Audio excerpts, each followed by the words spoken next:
नमस्कार. आज आपण देवगाव या गावामध्ये आहेत आणि तिथल्या आपण झेंडूच्या प्लॉटमध्ये आहेत. त्यातल्या शेतकरी दादांची ओळख करून घेऊया. तर माझं नाव मिलिंद सुभाष धूम, राहणार देवगाव. माझा नंबर आहे 95 27 88 11 47. धन्यवाद. तर याच्यानंतर त्यांचा हा आता झेंडूच्या प्लॉटमध्ये आहेत आपण. तर ह्या झेंडूचा प्लॉट साधारणतः 40 दिवसाचा असताना त्यांनी इजिप्शियन कंपनीचे 1448 अल्फा हे प्रोडक्ट जे आहे ते वापरलं होतं आणि त्याच्यानंतर त्यांना काय फरक पडला ते स्वतःच सांगतील. साधारणतः तुम्ही जेव्हा वापरलं तर त्याची उंची किती होती, त्याच्यानंतर तुम्हाला काय फरक पडला ते सांगा.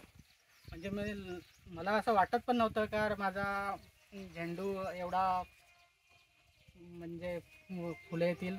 त्यानंतर मला मी तिथं दुकानात गेल्यानंतर मला त्या भूषण भाऊंनी 1448 एक फवारणीसाठी दिला आणि नंतर माझा झेंडू म्हणजे जवळपास गुडघ्यापर्यंतच होता. त्यानंतर मी ते आल्यानंतर लगेच फवारणी केली आणि 2-3 दिवसात मला रिझल्ट असा जाणवला की फुटवा आणि कळ्या पण भरपूर आल्या. आणि नंतर मला असं वाटलं कळ्या भरपूर आल्यात पण आता कळी